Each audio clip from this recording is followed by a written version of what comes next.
Hello, I've got with me today two Yamaha digital pianos. I've got the DGX650 on my right and I've got its brand new replacement DGX660 on my left. So we've had loads of people get in touch and ask what exactly are the differences between the two. That's what I'm here to explain to you. It's only going to be a short video, but by the end hopefully you're going to know exactly what the differences are between the two. Take a look at the ePianos website for the latest deals and offers on Yamaha and Korg digital pianos. Deliveries fast and free across the UK. Okay, the very first thing to say is on the new version DGX660 you have absolutely everything that was on the DGX650. So you're not losing anything, you're only gaining things on top. Now, as you'd expect, there are many things that remain just the same. They both have 88 keys. That's the same amount that a traditional piano has. They both have weighted keys, so they feel like a traditional piano to play as well. They both come on the wooden stands that you can see here today. They both have exactly the same sized screens. They both still have 6-track onboard recording, and they both still come in both black and white. Alright, let's move on to the important bit. What's different between the two? What's new on the DGX660? Well, the most important thing, the most striking difference is DGX660 has a microphone input. Now this is absolutely wonderful for people that like to sing or do live performances. There's a 1/4-inch jack in the back, so you can just plug your microphone in and your voice will come out of the speakers. On top of that, it's not just a clean sound of your voice coming through the speakers, they've put in digital effects as well, so you can sing with different types of echo, with a compressor as well.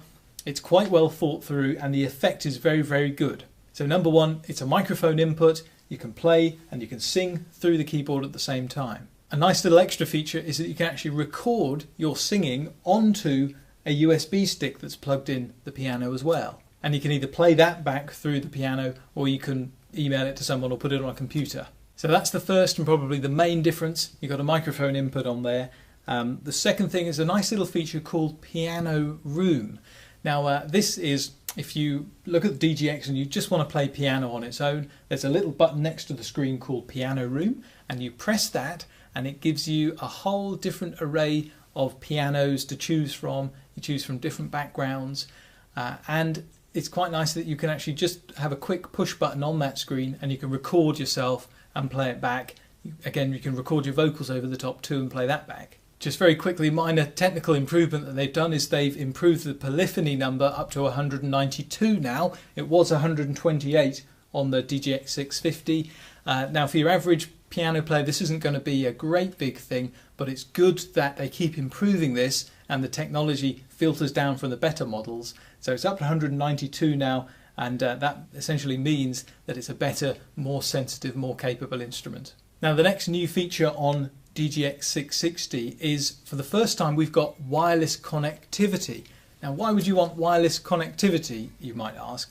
The reason is Yamaha have produced a number of apps now for iOS devices. The most impressive one for me is one that's called Chord Tracker. Now what you can do with the Chord Tracker app is you can play any music from your iTunes library through the speakers, wirelessly of course, of the DGX660, but it gets better than that as well, because not only will it play the music from your iTunes library on the screen of the iPad or iPhone, it will show you the chords to the music as well, which is one of the first times I've heard about this type of technology. It is absolutely fabulous. So I can open any song that I like, put my iPad on the music rest because it does support it quite nicely, open up that app, have the song play through the speakers, play along with it, and have the chords displayed on the screen of the iPad. It is absolutely fantastic. And it doesn't stop there either, because there's an extra thing that you can do with Chord Tracker, and that is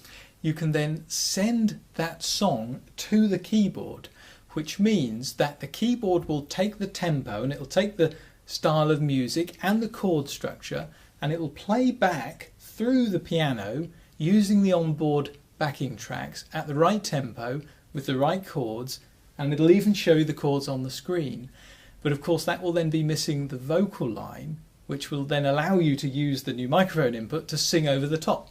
So for example, I could take my favourite song from my iTunes library, I could open up the Chord Tracker app, send it to the keyboard, have the vocals taken off, and then use the keyboard as a backing track while I sing. So for live performances, that's some really, really clever thinking from Yamaha, and a really nice extra feature to have on the new 660.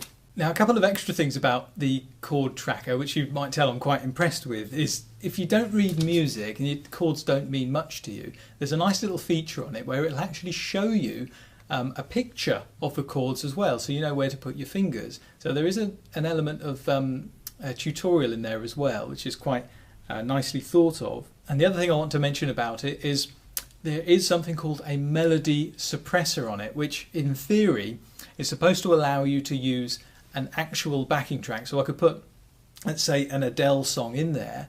It'll play the real Adele song through the speakers.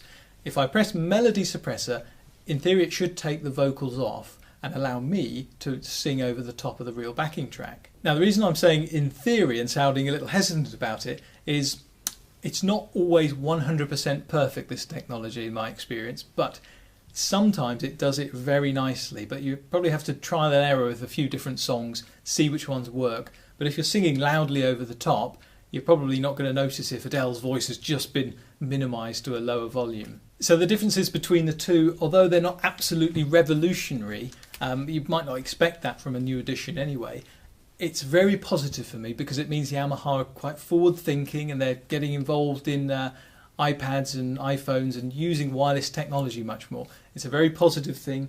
DGX660 is a good step on from the 650, which was absolutely massive. It was a huge seller, great value for money. So 660, yes, it's been a good step forward, still very high quality, and I think Yamaha have done very well with developing the DGX to the next level. Well, I hope that's been helpful to you. If you've got any questions on them at all, just leave a question in the comments below, or you can email us through our website. If there's any particular features that you want to see demonstrated on these pianos or others, let us know that as well, and we'll do our best to put a video up. But for now, thanks for watching. Bye-bye.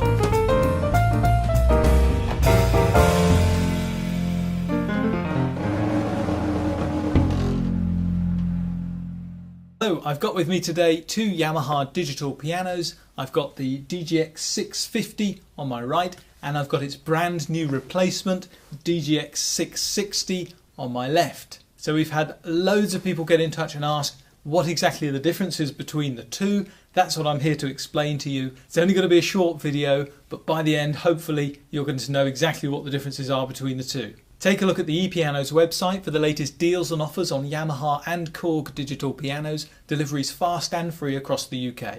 Okay, the very first thing to say is on the new version DGX660, you have absolutely everything that was on the DGX650. So you're not